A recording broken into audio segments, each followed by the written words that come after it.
Hey guys, welcome to my channel, Andrew AS Life. Today we've got a really special guest, Andy with Rave Safe KC. Yeah, well, Kansas City, St. Louis, but yes, Rave Safe. So you guys have branched out. We do, yeah. We've got 2 different places now. And are both locations kind of the same, or is the St. Louis a little bit not as staffed, or? No, so honestly, St. Louis has more volunteers than Kansas City does right now. No way, yeah. really? They started up back in August, I want to say, is when we started out that chapter. But Kansas City's been around since 2023. So Wow, we expanded last year. Great. Yeah. Well, Andy, with that in mind, I wanted to actually ask you what type of scene involvement you do have. Yeah. So I got back into raving over a decade ago, I want to say. Yeah. I was introduced to the EDM scene through my ex, and my first ever big ticket show was Excision. Okay, it is for a lot of people here in Kansas City. I saw him at the Midland Theater the year that he cracked the ceiling. So that was the most amazing experience I've ever had in my life when it comes to the EDM scene. Wow. But now currently I run and operate Rave Safe. I go to shows almost every weekend. Benefits, right? I suppose. It can get tiring, but I'm sure it comes with its own downsides, though. It does, but it's all worth it. I love this community. This community has given me a lot of my life back. Which is a beautiful thing. Yeah, I was heavy in drug addiction. I am almost 7 years sober off of meth this year. Wow, I didn't even know that. I'm super impressed. Yeah. I'm glad for you. Yeah, thank you. I left the EDM scene whenever I got really heavy into my addiction. Of course, you don't have, you're smoking meth, you don't have no money, Yeah. But once I got clean and sober, it was a couple years after that I brought some of my close friends to an Excision show, and it was my first show back too. Wow. And now both of them are in the EDM scene as well, and it's just been a cool experience and seeing everything kind of come full circle. No, that's one story to really tell, though. Yeah. So that's amazing. What is your kind of musical preference within the EDM community? I'm a big drum and bass fan. Drum and bass, like Chasing Status? Oh man, hands down. We drove to Denver last year to go see them. We went to 2 shows back to back. We went to their pop-up show that they did. We got to meet them, got signed stuff. The cool thing is at the second show, we were invited. They had like a boiler room style. Okay, I'm so jealous. We were invited up on the stage behind them, me and my buddy James and Phil. We became pretty tight with one of his security guys, and they gave us a bottle of Maker's Mark. That was their bottle that they had backstage for them, and they gave it to us as a gift. That's so amazing. I still have that at the house. No, I yet in my 10 years or so have yet to go to a boiler set. It wasn't full boiler room, but it was definitely kind like you of the could same get style. Same style, man. But it was so cool. It was just one of my favorite acts. I'm really hoping that we get them here somewhere closer than Denver sometime soon. Yeah, because, literally Chasing Status was one of the reasons I did get into EDM. Mac Miller did a remix called Flashing Light. I've referenced this in 3 other videos. But that was honestly one of the first people. I didn't even get to see him until Electric Forest last year. And it was just, Was it both of them at Electric Forest? Yes. Or was it, Yes, which was amazing. It was also amazing. Well, side note, I was on acid that night. I literally saw the storm rolling in 50 minutes into their set. I'm like, all right, I hope they finish their set and the storm comes after. Yeah. And literally 5 minutes of I think it was 5 or 10 minutes left of their set. It was, attention festival. Go hunker down, man. Yeah. That's crazy, but that's awesome. You got to see them. They put on a hell of a show. Amazing. Him and those Gucci slides, man. You don't see him without him. Unfortunately, I was so far back I couldn't see that. Hey, you'll get to see him close up someday. One day, yeah. I got the rest of my life. There you go. Yeah. That's perfect.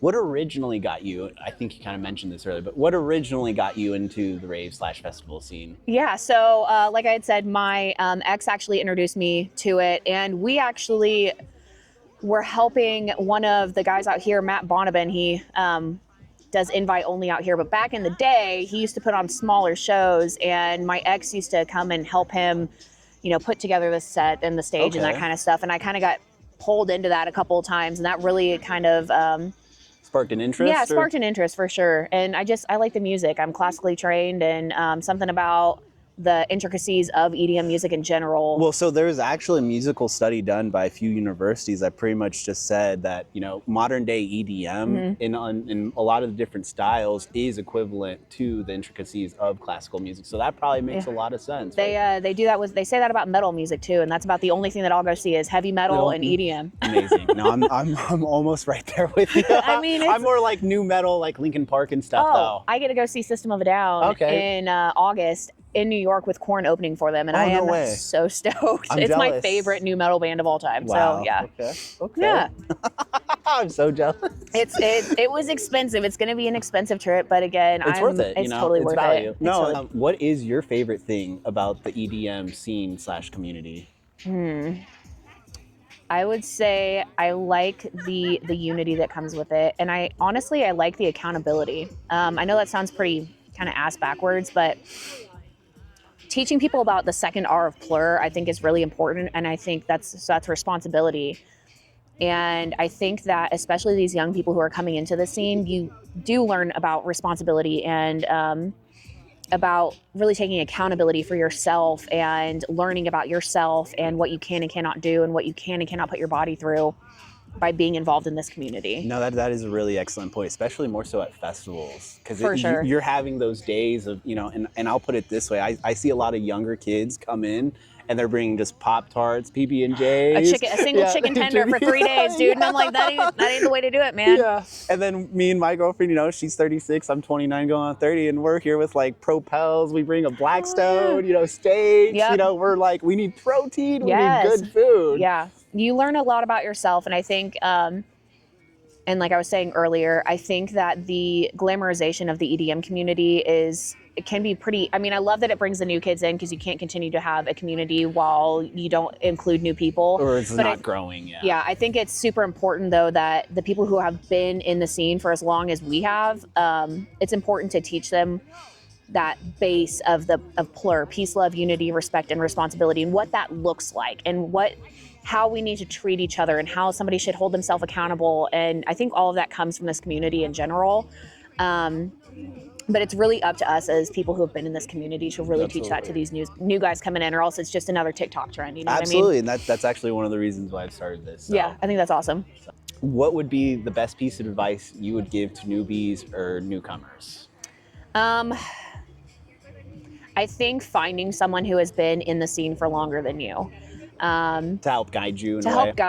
And don't go balls to the wall the moment you walk in. I see especially being in the harm reduction side of things, I see way too many young kids who come in, and again, I've seen it glamorized on social media that, I'm going to roll my balls off and drink 12, beat boxes, and then they end up having a terrible time. Something happens to them, whereas if you have someone who has been in the scene a little bit longer, who can kind of show them the responsible way to do things, I think they're going to have a better experience in general if you find a kind of a guide for the whole situation, right?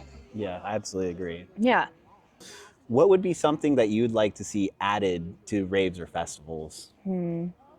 I think that it should be a standard for all raves, shows, whatever you want to call them, and festivals, that there's free water. Absolutely. And I think that, and I'm looking at it from a harm reduction standpoint. Free water, every venue, every festival should have access to fentanyl test strips and Narcan, and have someone there training people on how to use both of them. I think that should be an industry standard that is worldwide. And it definitely is. We're lucky in Kansas City and St. Louis that we have been, brought in with open arms. That's amazing. With harm reduction. But I think, we need to set an example here for other venues and other festivals. So. No, that is a great point, because your hydration does affect so many substances and how your body reacts. And the more water you have, the better off you are. Please drink your water. It is probably the most vital thing about enjoying yourself at a festival is staying hydrated and staying fed. Absolutely. This isn't the bar, guys. Do not think you're getting more bang for your buck because you haven't ate and you're going to get drunk quicker. You're putting out way more energy than standing around talking to people. That's so true. So true. In your decade or so of experience, what has been your favorite or best show or artist that you've experienced? I can give you some top artists. I don't necessarily have like favorite experiences. Okay. Because there's a lot. I would say that's not a bad thing. I got to see Hamdi at Aura. What was it, last year he came or the year before? Yeah, and that was my favorite show at that club. Really? And I tell Stu, the owner, all the time, that was 100% my favorite show there. It was really cool to be right up close and personal with that artist. Chase and Status, of course, going in Denver, that was just mind-blowingly awesome. That entire weekend was amazing. And I would say Excision puts on a hell of a show. As popular as he is, you got to admit, it's an amazing show. His production value is great. Now, am I the biggest fan of Excision's music anymore? No. No, but I mean, there's only so many times you can see killer robots. I mean, it's like I've seen Shaq before, and or DJ Diesel. Sorry, Shaq, not to offend.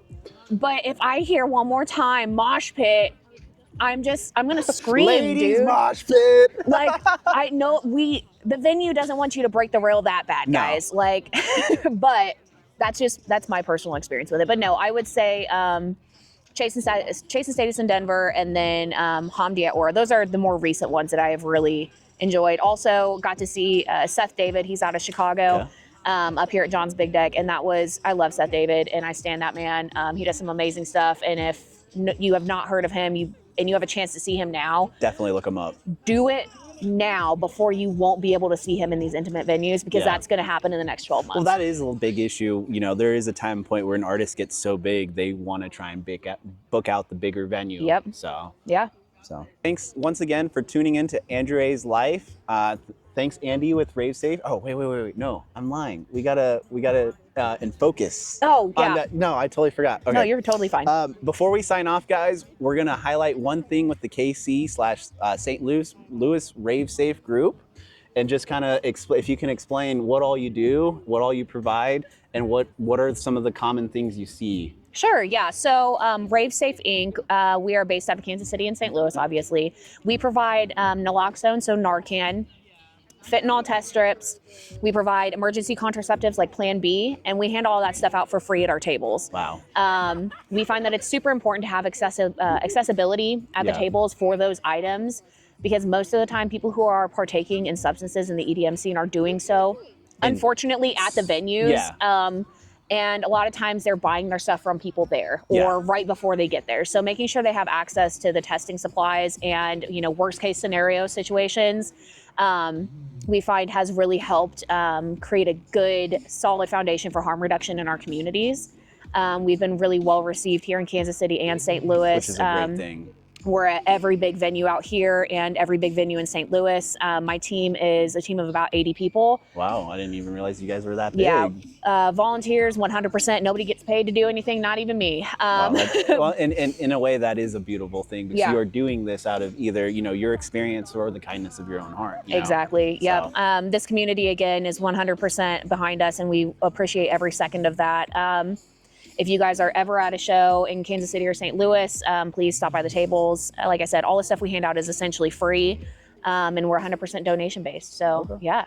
Would you like to highlight physically some of the things that you bring along? Yeah, absolutely. So when we have the tables, we have these emergency contraceptives. These are your Plan Bs. Okay. They might look a little bit different on the tables than what they look like here, but we do always have these at the table. We also, again, we carry Narcan. So this is the nasal version. It is to reverse an opiate overdose. It's essentially just a nasal spray. One spray right up the nose if you are suspecting someone of overdosing. Test your drugs, kids. Fentanyl is in everything. It's in all the stimulants. It can be in your psychedelics. Yep. It can obviously be in your downers. You'd be surprised in how much stuff you can find out that fentanyl has been in it. So just, again, be safe. That just is what it is. And then the last thing, the big thing that we have here, let me grab one that's actually got a label on it, are the fentanyl test strips. And these are essentially just a small little strip that gets, you dip it into water and your substance, with instructions on the back here and all of our flyers.